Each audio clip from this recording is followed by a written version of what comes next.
세상에 떠도는 기묘한 괴담들. 첫 번째 이야기, 산속에 있는 여관에서의 어느 소름 끼치는 연애. 얼마 전 어느 조촐하고 아담한 여관에서 묵었습니다. 꽤 외곽에 있는 곳이라 찾아오는 사람도 적고 조용한 것이 마음에 들었습니다. 스태프들도 배려와 준비성이 좋고 들도 아름다울 뿐더러 방도 깨끗했습니다. 나무랄 것 하나 없는 훌륭한 여관이었습니다. 산속에 있기 때문에 밤늦게까지 놀 수 있는 곳도 없어 날이 바뀔 무렵이 되자 여관 안은 무척 적막했습니다. 일찍 잠자리에 든 나는 새벽 2시 넘어서 왠지 모르게 눈을 떴습니다. 다시 잠을 청해도 잠이 오지 않아 문득 적막한 여관 안을 탐험해 보자는 생각이 들었습니다. 문을 열자 복도는 불이 꺼져 어두웠고 비상구를 가리키는 초록색 등만이 한적한 복도를 비출 뿐입니다. 여관치고는 부자연스러운 일이지만 에너지 절약 때문인가 하고 시덥지 않은 생각을 하며 나는 담력 시험하듯 탐험에 나섰습니다. 그런데 갑자기 눈앞에서 사람이 움직인 것 같아 나는 그곳을 바라봤습니다. 창문으로 들어오는 달빛 아래 다른 방 문 앞에서 뭔가를 하고 있는 여관 직원 아저씨가 보였습니다. 철컥철컥하고 작게 금소금이 들려옵니다. 설마 도둑질을 하러 방에 들어가려는 것인가 싶은 생각에 나는 숨어서 그 모습을 지켜봤습니다. 하지만 그는 문을 열려는 게 아니었습니다. 오히려 문에 작은 자물쇠를 걸어 잠그고 있었습니다. 왠지 보면 안 되는 것을 봐버린 것 같다는 생각에 나는 그림자 속에 몸을 숨기고 가만히 서 있었습니다. 열쇠를 다 잠근 것인지 아저씨가 내 쪽으로 걸어옵니다. 이 앞에 있는 건 내 방입니다. 저 사람은 나를 방 안에 가둘 작정인가. 그렇게 생각하니 온몸이 굳었습니다. 뭔지는 모르겠지만 위험한 것 같으니 절대 발견되면 안 된다는 생각에 필사적으로 숨을 참았습니다. 하지만 내 옆을 지나가는 순간 아저씨는 너무나도 쉽게 나를 알아채고 말았습니다. 아저씨는 몹시 당황한 얼굴로 손목시계를 보더니 어쩔 수 없네. 같이 좀 와주세요. 라며 나를 억지로 끌고 어딘가에 데려가려 했습니다. 놀라 도망치려 했지만 곧 다른 직원 몇 사람이 다가와 나를 둘러쌌습니다. 그중 한 사람이 토치를 손에 든 채 무사히 돌아가고 싶으면 절대 소리를 지르지 마셔야 합니다. 라고 말했기에 어쩔 수 없이 나는 잠잠히 끌려갈 수밖에 없었습니다. 도착한 곳은 연회장이었습니다. 불이 모두 꺼진 어두운 여관임에도 그곳만은 모든 불이 전부 켜져 있었습니다. 여관 직원들과 현지 주민 같은 사람들이 잔뜩 모여 있었고 테이블 위에는 지역 특산 요리 같은 게 잔뜩 놓여 있어서 언제라도 연회가 시작될 수 있게 준비가 끝난 것 같은 모습이었습니다. 대충 빈자리에 내가 앉게 되자 40대쯤 된 아줌마가 내게 다가왔습니다. 운이 나빴네요. 진정하고 있으면 괜찮을 테니 조금만 힘내요. 곧이어 무서운 표정을 한 아저씨가 내 옆에 앉더니 강한 어조로 말했습니다. 연회가 시작되면 그저 즐겁게 먹고 마시기만 하게. 뭐 이미 즐거울 터이지만 도중에 새로 손님이 오더라도 그 사람을 신경 쓰면 안 되네. 신경이 쓰이면 차라리 보지 마. 다만 만약 보게 되더라도 부자연스럽게 행동해서는 안 되네. 결코 즐거운 분위기를 깨서는 안 돼. 한 해에 단 한 번 반드시 맞아야 하는 상대이니 절대로 무리를 범해서는 안 되는 거야. 이윽고 연회가 시작되었습니다. 아줌마들은 나를 배려하려는 듯 요리도 권하고 맥주도 따라주었습니다. 하지만 나는 요리를 젓가락으로 깨작대는 게 고작이었습니다. 다들 표면적으로는 즐거워하고 있는 듯했지만 무언가를 두려워하고 있다는 게 분명하게 느껴졌습니다. 괜히 잠에서 깨어서 이게 뭔 일인가 하고 스스로를 자책하는 와중 갑자기 방 안 온도가 뚝 떨어진 것 같은 느낌이 들었습니다. 그와 함께 어두운 복도 저편에서 발소리가 천천히 가까워옵니다. 다른 사람들은 깨닫지 못한 척하는 것인지 지금까지 이상으로 즐거운 듯 떠들고 요리를 먹고 있습니다. 긁어 부스럼을 만들면 안 된다는 생각에 나는 맛있는 요리를 열심히 먹는 척을 했습니다. 곧 발소리가 바뀌었습니다. 나무로 된 복도에서 다다미가 깔린 연회장으로 올라온 것입니다. 요리만 바라보고 있는 내 시야 한 구석에 두 개의 다리가 지나가는 게 언뜻 보였습니다. 검다. 아니, 그보다는 어둡다는 표현이 어울릴 이상한 존재감의 다리였습니다. 아이나 여자 다리처럼 가늘지만 굉장한 무게감이 느껴졌습니다. 그것은 가로로 길게 놓은 테이블을 빙 둘러 걸어 내 대각선 정면 쪽에 가서 방석 위에 앉았습니다. 나는 접시 위에 요리를 어떻게든 먹으며 비명을 지를 것 같은 걸 어떻게든 참을 뿐이었습니다. 그리고 어느 순간 갑자기 답답하고 차가운 공기가 사라졌습니다. 나는 무심코 고개를 들었습니다. 주변에는 방금 전까지 어색한 웃음을 짓고 있던 사람들이 안도의 미소를 띠고 있었습니다. 이제 끝났어 라고 옆에 있던 아줌마가 말을 건네자 그제야 내 몸에서 힘이 풀렸습니다. 그 후 무서운 체험을 공유한 사람끼리의 진정한 연애가 시작되었습니다. 방금 전까지 무슨 맛인지도 모르겠던 요리를 맛있게 먹으며 서로 술을 나눴습니다. 이상한 체험을 공유했기 때문인지 그 자리에 있던 모든 사람들과 이상한 연대감이 들었습니다. 방에 걸려있던 자물쇠는 날이 밝기 전에 모두 회수한 듯했고 아마 숙박객 중에도 자신들이 밤 동안 갇혀있던 걸 알아차린 이는 없었을 것입니다. 그러는 사이 어느새 아침이 밝았고 나는 방으로 돌아와 못다 잔잠을 잤습니다. 눈을 떴을 때는 이미 해가 중천이었습니다. 방 밖으로 나와 보니 아무 일 없는 평범한 보통 여관으로 돌아와 있었습니다. 규정 시간보다 조금 늦게 체크아웃했지만 여관 사람들은 너는 이제 우리 동료야. 언제라도 좋으니 다시 찾아와. 라며 다들 나와 배웅해줬습니다. 다들 내가 떠나는 것이 아쉬운 듯 진심으로 배웅해줬고 나 역시 그들과 헤어지는 게 안타까웠습니다. 이미 그들은 내 친구가 되어 있었습니다. 그 사건 탓에 강한 정이 생겨났던 것입니다. 다만 그렇더라도 내가 그 여관에 갈 일은 두 번 다시 없을 것입니다. 두 번째 이야기, 귓속말. 친구에게 들은 이야기입니다. 친구는 귀신을 본 적이 없었습니다. 당연히 귀신을 믿지 않았고 누가 귀신이 있다 해도 콧방귀만 낄 뿐이었습니다. 그러던 어느 날이었습니다. 중학생이 된 친구는 가족들과 함께 여행 가는 것이 귀찮아져 혼자 집을 보고 있었습니다. 슬슬 가족들이 올 때가 되었겠다고 생각하며 방에 혼자 누워 TV를 보고 있었습니다. 친구는 평범한 주택에 살았는데 평소에 누가 벨을 누르면 자기 방 2층에서 대문을 한번 보고 나서 문을 열어줬다고 합니다. TV를 보는 중에 벨 소리가 나서 가족들이 왔나 보다 하고 평소처럼 대문을 봤는데 작은 누나와 누나 친구로 보이는 사람만 서 있었습니다. 누나의 친구로 보이는 사람이 즐거운 표정으로 누나에게 계속 귓속말을 하며 웃고 있었다 합니다. 친구는 문을 열어주기 전에 문득 무슨 말을 저렇게 즐겁게 할까 궁금해져 창문에 귀를 바짝 대고 엿들으려고 했답니다. 뭔가 멀리서 소근소근대는 말이 어렴풋하게 들려와 친구는 바짝 대고 집중했답니다. 소근대는 소리가 조금씩 선명하게 들리기 시작했는데 친구가 알아챘을 때는 이미 자기 바로 옆에서 귓가에 대고 말하는 것처럼 귓속말이 들려왔답니다. 내 말 들리지? 내가 무슨 말 하는지 알아듣지? 나 보이지? 이런 비슷한 말이었다고 합니다. 친구는 그대로 얼어서 그 자리에 꼼짝도 못하고 있었는데 기다리다 지친 작은 누나가 숨겨놓은 열쇠로 직접 문을 열고 들어와 친구의 방에 들어오고 나서야 겨우 귓속말이 사라져 몸을 움직일 수 있었답니다. 친구는 누나에게 친구랑 같이 왔었어? 라고 물어보았지만 누나는 혼자 먼저 집에 왔다고 합니다. 그 이후로 친구는 귀신을 한 번도 보지 못했지만 아직도 귓속말을 하는 사람들만 보면 소름이 돋는다고 합니다. 세 번째 이야기, 도망쳐라. 내가 초등학교 2학년 무렵의 기억입니다. 당시 우리 부모님은 맞벌이를 하고 계셨습니다. 그래서 나는 학교가 끝나면 학교 안에 보육원 같은 곳에서 머무르곤 했습니다. 흔히 말하는 방과 후 학교라는 것이지요. 평소에는 거기 모여서 간식을 먹거나 숙제를 하고 놀곤 했습니다. 그리고 5시가 되면 각자의 집으로 돌아가는 겁니다. 하지만 그날은 평소 하던 놀이가 질렸을 뿐더러 우연히 모인 아이들도 드문 날이었습니다. 그래서 나는 친구 A, D와 함께 셋이서 학교를 빠져나가기로 했습니다. 우리가 향한 곳은 이른바 큐피하우스라고 불리던 심령 스폿이었습니다. 그곳은 인근 석공 작업실 옆에 있는 집으로 오랫동안 주인이 돌아오지 않아 폐가가 되어버린 집이었습니다.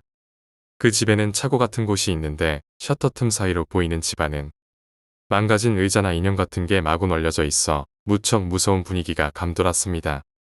시간은 오후 3시 30분. 우리는 옆에 있는 석공 할아버지에게 들키지 않도록 몰래 집 부지로 숨어들었습니다. 우리는 화단을 타고 담을 넘어 베란다를 통해 2층으로 올라갔습니다. 다행히도 창문은 열려 있어 순조롭게 안으로 들어갈 수 있었습니다. 집안은 황무지였습니다. 그 모습을 보자 A는 겁에 질려 돌아가자. 선생님한테 혼날 거야. 라고 말하기 시작했습니다. 하지만 나와 B는 모험가가 된 것 같은 기분에 취해 점점 안쪽으로 발을 옮겼습니다. 우리는 2층을 전체적으로 한 바퀴 돌았습니다. 방은 모두 3개 있었습니다. 우리가 처음 들어간 방은 아무래도 여자 방인 듯 했습니다. 왠지 모르게 깨끗하고 사랑스러운 강아지 장식품 같은 게 놓여 있었습니다. 그 다음 방은 아기 침대가 놓여 있고 아기들이 좋아할 법한 장난감이 엄청나게 흩어져 있었습니다. 한눈에 봐도 큐피 인형이 많았던 기억이 납니다. 장난감은 다들 허름하고 무언지 알 수 없는 거무스름한 액체가 들러붙어 있었습니다. 마지막 방은 아무것도 없는 텅 빈 방이었습니다. 곧이어 우리는 1층으로 내려왔습니다. 거실은 분위기 있는 서양식으로 멋진 소파가 놓여 있었습니다. 아마 이 집에는 아기가 있었던 거겠죠. 아기용 책상이나 의자, 식기 같은 게 바닥에 마구 널려 있었습니다. 나와 비는 신나서 여기저기 뒤지고 다녔지만 A는 비에 뒤에 달라붙어 떨고 있을 뿐이었습니다. 서재, 화장실, 부엌, 여기저기를 둘러봤지만 딱히 이상한 곳은 눈에 띄지 않았습니다. 그럼 슬슬 학교로 돌아가야 할 시간이니까 마지막으로 목욕탕만 보고 현관으로 나가자. 다음에 또 놀러오면 되지. 그리하여 우리는 목욕탕을 보러 갔습니다. 욕조 앞 탈의실에 이르자 B가 혹시 모르니까 현관문을 열어놓고 오자. 현관은 바로 근처였기에 우리는 문을 열어놓기로 했습니다. 바깥은 이미 어두워지기 시작할 무렵이었습니다. 그 집에는 시계가 없었기에 우리는 시간이 가는 줄도 모르고 있었습니다. 목욕탕에 들어서자 무언가가 썩은 것 같은 지독한 냄새가 풍겼습니다. 과일이나 야채 같은 게 아니라 무슨 동물 사체가 썩은 것 같은 냄새였습니다. 토할 것 같이 심한 냄새였습니다만 나와 비는 어째서인지 더 무서운 일이 일어나도 된다는 생각을 하고 있었던 것 같습니다. 아마도 학교에서 영웅 대접받고 싶은 마음에서였을 겁니다. 최악의 경우에 이 중 누군가 죽어버려도 괜찮다고 생각하고 있었으니까요. A는 너무 무섭고 냄새도 난다며 목욕탕에 들어올 생각을 안 했습니다. 기묘하게도 고작 한 걸음 차이인데 목욕탕 밖에 있는 A는 나오니까 아무 냄새가 안 난다고 말했습니다. 욕조에는 뚜껑이 덮여 있었습니다. 원래는 흰색 플라스틱 뚜껑이었을 테지만 이미 검은색으로 변색되었다고 할까. 2층에서 봤던 검은 액체 같은 게 묻어 있었습니다. 나는 비어 힘을 합쳐 열어보려고 애를 썼지만 너무도 무거워 쉬이 들리지 않았습니다. 뚜껑은 2개가 있었지만 양쪽 모두 열릴 기미가 보이지 않았습니다. 손가락을 뚜껑과 욕조 사이에 밀어 넣으려고 하는 순간 내 손톱 사이로 무언가가 비집고 들어왔습니다. 기분 나쁜 나머지 손을 빼보니 가늘고 짧은 머리카락과 긴 머리카락, 2가닥이 중지 손톱 밑에 꽂혀 있었습니다. 그걸 보자 나와 비는 무서워져 도망치기로 했습니다. 하지만 겁에 질린 모습을 보이는 건 부끄럽다는 생각에 우리는 애써 태연한 척했습니다. 이제 슬슬 질려가네. 하나도 안 무서우니까 돌아가자. 하지만 분명 열려 있었던 목욕탕 문이 어느새인가 닫혀 있었습니다. 우리는 A의 장난일 거라 생각해서 문을 향해 소리쳤습니다. 야, A 이런 장난은 그만둬. 너 선생님한테 이른다. 하지만 A의 목소리는 들리지 않고 인기척조차 느껴지지 않았습니다. 목욕탕은 흐린 유리로 되어 있어서 사람이 밖에 있으면 실루엣이 보여 바로 알 수 있습니다. 하지만 문 밖에는 그 누구의 모습도 보이지 않았습니다. 시간이 차차 지나면서 우리는 점점 진심으로 두려워지기 시작했습니다. 결국 우리는 엉엉 울며 문을 두드리고 A에게 도와달라고 소리쳤습니다. 하지만 아무리 소리를 질러도 아무도 오지 않습니다. 결국 힘이 빠진 우리는 여기 있다 보면 누가 와서 도와줄 것이라는 희망을 품고 구조를 기다리기로 했습니다. 바닥에 주저앉아 욕조의 등을 기댄 채 문을 바라보며 기다렸습니다. 10분 정도 지났을까요? B가 울기 시작했습니다. 이제 우린 틀렸다느니, 죽을 거라느니, A도 벌써 죽어버린 게 틀림없다느니 부정적인 말들을 마구 늘어놓았습니다. 그 순간 등 뒤 욕조에서 소리가 났습니다. 등 뒤로 식은땀이 흐르기 시작했습니다. 너무 무서워서 뒤를 돌아볼 수조차 없었습니다. 다시 소리가 납니다. 젖은 천을 비비는 것 같은 소리. 나는 큰맘 먹고 뒤를 돌아봤습니다. 분명 닫혀있던 뚜껑 중 한쪽이 열려 있었습니다. 우리는 겁에 질려 다시 문을 두드리며 소리쳤습니다. 하지만 여전히 아무 응답도 없었습니다. 소리는 계속 들려옵니다. 뚜껑이 열려있는 탓에 소리는 너무나도 선명했습니다. 비는 고개를 숙인 채 중얼중얼 무언가를 말하고 있었습니다. 알아들을 수는 없었지만 비의 목소리는 아니었습니다. 비는 마치 여자아이 같은 목소리로 말하고 있었습니다. 하지만 낮고 흐린 목소리라 알아들을 수가 없었습니다.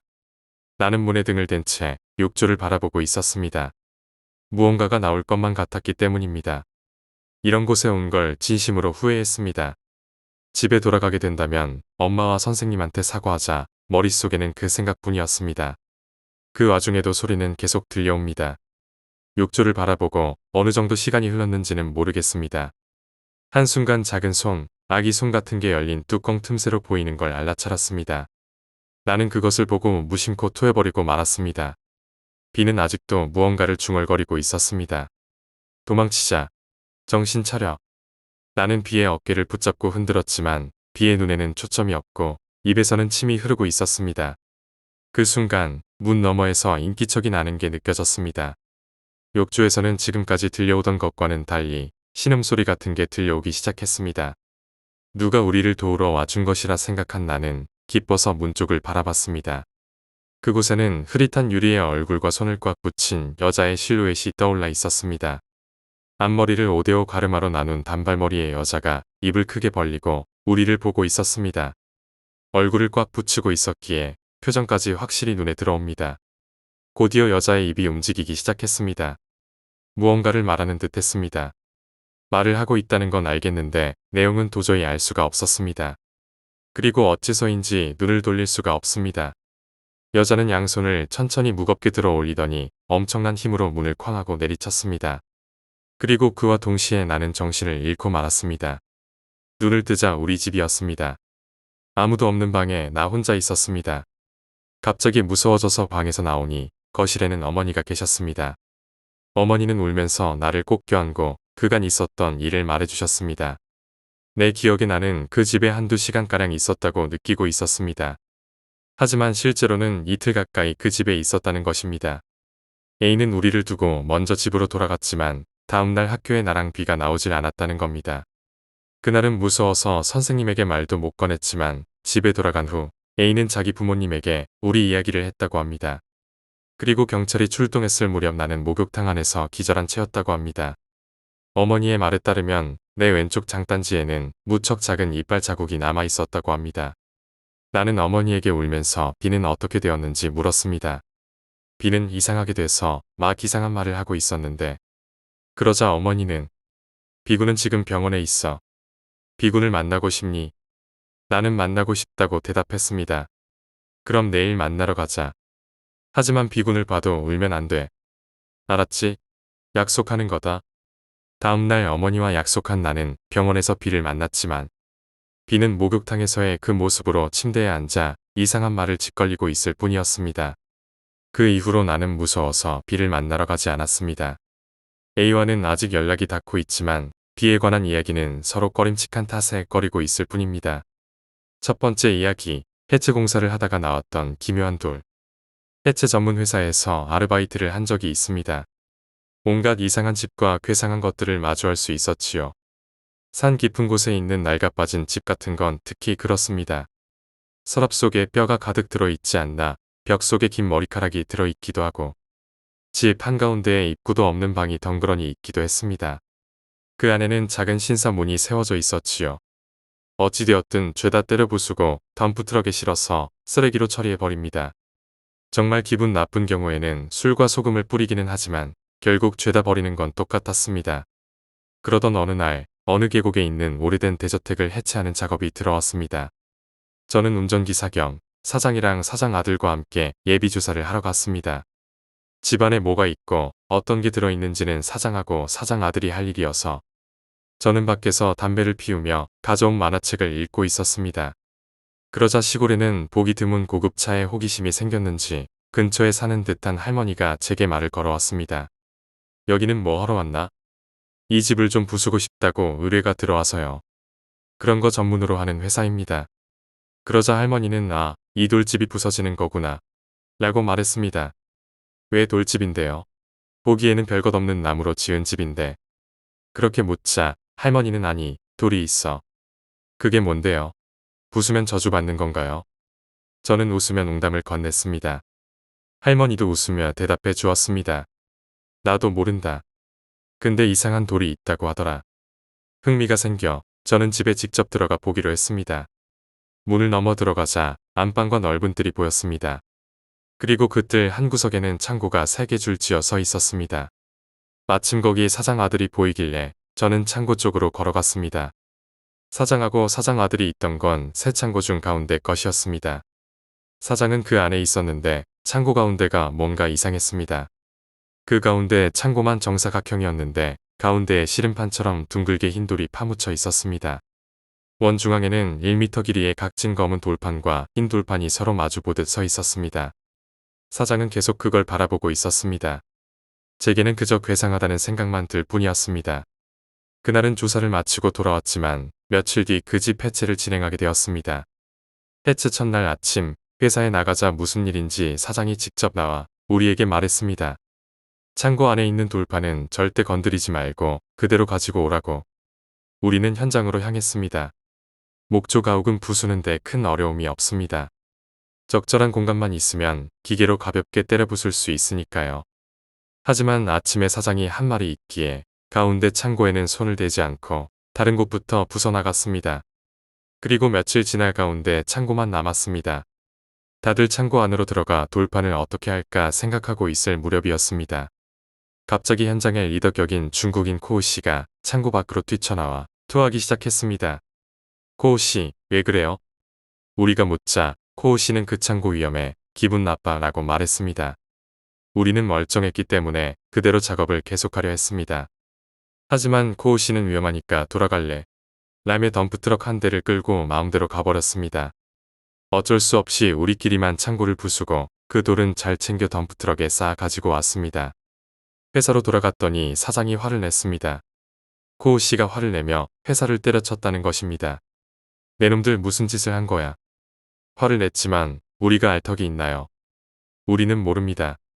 창고를 부수려고 했더니 코우 씨가 토하고 화낸 다음 갑자기 돌아갔어요. 사장은 우리를 냅다 밀치더니 덤프트럭에 놓인 돌로 다가가 당장 이걸 옮기라고 큰 소리를 내질렀습니다. 뭐가 뭔지 알 수가 없었지만 전 사원이 달라붙어 사장 말대로 그 돌을 응접실에 옮겼습니다. 사장은 그걸 응접실 소파 위에 올려두게 했습니다. 그 이후로 사장은 그 돌에 차를 갖다 주질 않나 말을 걸질 않나 아무튼 좀 괴상한 상태가 되어버렸습니다. 우리는 물론이고 사장 아들도 기분 나쁘다고 생각했지만 차마 말할 수는 없었습니다. 일주일가량 지나자 사장은 난데없이 아들한테 뒤를 맡긴다며 은퇴해버렸습니다. 사장 아들도 언지를 받은 게 없었기에 회사는 꼴이 말이 아니었습니다. 이래서는 일도 제대로 못하겠다 싶어 저는 한동안 쉬기로 하고 오키나와에 2주간 여행을 떠났습니다. 여행을 마치고 돌아와 보니 회사는 완전히 체제 전환이 끝나 있었습니다. 사장 아들에게 사장은 어떻게 됐냐고 묻자 그 돌을 가지고 시골로 내려갔다는 대답이 돌아왔습니다. 암만 연락해도 돌아오질 않는다면서요. 저는 그 돌 혹시 위험한 거 아냐? 하고 물었습니다. 사장 아들도 비슷한 생각을 했었는지 수소문을 해봤더랍니다. 하지만 과거 그 창고에서 사람이 둘 죽었다는 이야기만 들었을 뿐이었답니다. 한 사람은 그 집 주인, 그리고 다른 한 사람은 누군지도 모르는 웬 남자. 두 경우 모두 사건으로 처리되지도 않았다고 합니다. 그로부터 몇 달 후 저도 아르바이트를 그만뒀습니다. 그렇기 때문에 이후 사장이 어떻게 되었는지는 모릅니다. 다만 10년이 지난 지금도 그 회사는 멀쩡히 잘 돌아가고 있습니다. 아들이 경영 수완이 있는지 사옥도 새로 세웠더라고요. 지금도 가끔 그 돌이 뭐였는지 위험하거나 이상한 것인지 생각이 나곤 합니다. 두 번째 이야기, 뱀산. 할아버지에게 들은 이야기입니다. 옛날 뱀이 이상하리 많지 많아 뱀산이라 불리던 산이 있었다 합니다. 산에 사람이 들어서면 독사에 물리는 사고도 빈번했습니다. 어느 날 뱀산에 들어간 한 사냥꾼이 무서운 신음소리를 들었습니다. 소리를 따라 산 깊이 들어가 보니 숲풀 속에 커다란 백사의 시체가 있었습니다. 머리를 뜯어먹혀 숨이 끊어진 듯 했습니다. 뱀의 몸에는 온통 큰 매의 발톱 자국이 남아 있었다고 합니다. 알 수 없는 두려움에 사로잡혀 사냥꾼은 산에서 도망쳤습니다. 마을에 내려와 이야기를 꺼내자 마을 노인들은 이렇게 말했다고 합니다. 산의 주인이 바뀌었구나. 이제 뱀도 줄어들 게야. 그날 중으로 이전 주인이었던 큰 뱀에 대한 공양의식과 새로운 주인인 큰 매를 맞이하는 의식이 마을에서 거행되었다고 합니다. 그 후 산에서는 뱀이 자취를 감췄지만 그 대신 새가 잔뜩 늘어났다고 합니다. 그 산은 자주 주인이 바뀐다고 하더라. 백사 전에는 멧돼지, 그리고 그 전에는 승냥이가 있었다더라. 할아버지는 그렇게 말하고 이야기를 매듭지었습니다.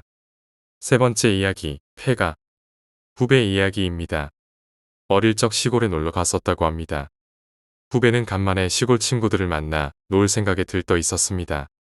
친구들 중 한 놈이 귀신 나오는 집에 가자 라고 말을 꺼내 다들 뜻을 모았습니다.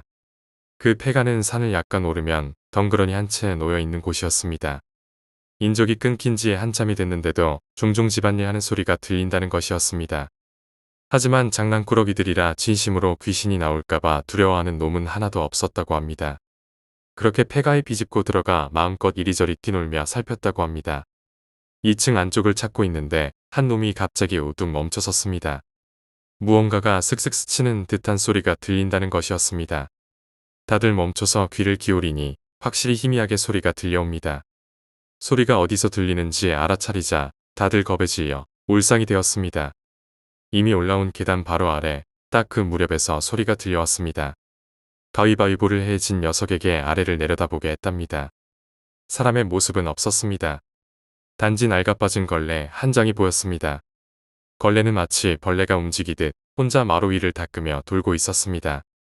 장난꾸러기들은 그제야 알아차렸다고 합니다. 폐가에 들이닥치며 여기저기 흙발로 밟아댄 자취를 열심히 닦아내고 있었던 것입니다. 그걸 보고 있자니 무섭다는 생각은 사라지고 미안한 마음이 들더랍니다. 다들 신발을 벗고 천천히 계단을 내려왔습니다. 미안합니다. 다들 그렇게 사과하고 폐가에서 나왔다고 합니다. 걸레는 아무 반응 없이 단지 열심히 자기 일만 했다고 합니다. 후배가 중학교에 들어갈 무렵 그 폐가는 철거되었습니다. 아직도 후배는 시골에 내려갈 때면 그 걸레는 어떻게 됐을까 하고 떠올린다고 합니다. 네 번째 이야기, 구조대원. 조난자 구조나 수색에 참가한 후 영혼에게 시달리는 이들이 종종 있습니다. 영혼이 아니라 환각일지도 모를 일이지만요. 한 사례로 기껏 발견했는데 이미 죽어있던 남성이 있었습니다.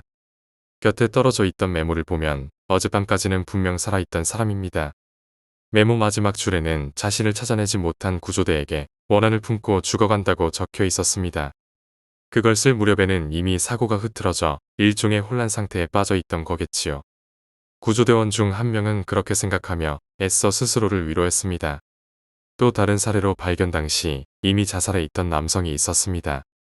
곁에는 여성의 시체가 있었습니다. 부검 결과 여성은 이미 며칠 전 사망한 것으로 밝혀졌습니다. 여성이 사망하자 스스로를 자책하다 남성 또한 자살한 것으로 처리되었지만 그의 얼굴은 상처투성이었고 여성의 손톱에서는 남성의 피부 조각이 잔뜩 발견되었습니다. 눈사태에 휘말려 온몸이 짓이겨진 나머지 내장이 죄다 드러난 채 발견된 여성도 있었습니다. 얼어붙어 있던 내장의 선명한 색깔은 영원히 못 잊을 겁니다. 그렇게 말하며 한숨을 내쉰 건 전업 구조대원이 아니라 수색을 도우러 온 현지 청년이었습니다. 이런 일들이 줄지어 일어나다 보니 끝내 자살이나 인격 파탄에까지 이른 구조대원도 있었습니다. 그들 중 상당수는 조난자의 영혼이 꿈과 현실에 나타나 원망을 늘어놓으며 째려본다는 증언을 남겼습니다. 이유 없는 원한일지라도 이미 죽은 이의 감정을 어찌할 도리가 있겠습니까? 조난자의 가족에게 욕을 먹는 일도 허다합니다. 아들을 못 찾으면 거기서 그냥 죽을 때까지 돌아오지 마세요. 라고 말하는 이도 있습니다. 무너질 것 같이 약해진 스스로를 지탱하기 위해 상대에게 터무니없이 거친 감정을 내비치는 것입니다. 다섯 번째 이야기, 귀신 나오는 길. 친구와 함께 밤길을 걷고 있었습니다. 그 길은 밤에 귀신이 나온다는 소문이 자자한 곳이라 저는 내심 벌벌 떨고 있었습니다. 잠시 걷고 있는데 뒤에서 발소리가 들려왔습니다. 뒤를 돌아보고 저는 졸도할 뻔했습니다. 뒤에는 무섭고 기분 나쁜 노파가 있었습니다. 허리를 숙이고 머리카락은 산발이라 보기만 해도 위압감이 느껴졌습니다. 뭐지, 저건 귀신인가? 저렇게 스산한 분위기라니 틀림없이 귀신일 거야. 저는 노파에게서 눈을 피하려 애썼습니다. 하지만 그러면 그럴수록 공포와 호기심은 커져만가. 저는 뒤에서 천천히 걸어오는 노파를 몇 번이고 돌아보고 말았습니다. 그리고 저는 믿을 수 없는 광경을 목격하고 말았습니다. 앞에서 다가온 여고생이 우리 옆을 지나 곧바로 노파에게 걸어갔습니다. 서로 상대가 보이질 않는 듯 피하지 않고 계속 걸어갑니다. 그리고 마침내 두 사람이 부딪히는 순간 노파는 마치 특수효과처럼 쓱 여고생의 몸을 빠져나왔습니다. 저는 마구 비명을 지르며 거기서 도망쳤습니다. 역시 노파는 귀신이었구나. 처음부터 이상했어. 처음부터. 헐레벌떡 쫓아온 친구가 제게 묻습니다. 저는 헛소리처럼 중얼댔습니다. 나왔다고 귀신이죠, 할머니가. 그러자 친구는 어이가 없다는 듯 웃기 시작했습니다. 뒤에서 천천히 걸어온 노파에게 친구는 아무렇지 않다는 듯 인사를 건넸습니다. 가까이서 보니 의외로 별 이상할 것 없는 보통 할머니였습니다. 우리 아파트 사시는 분이야. 좀 무서워 보일 수도 있지만 귀신은커녕 엄청 건강한 분이라고. 뭐야, 괜히 무서워했네.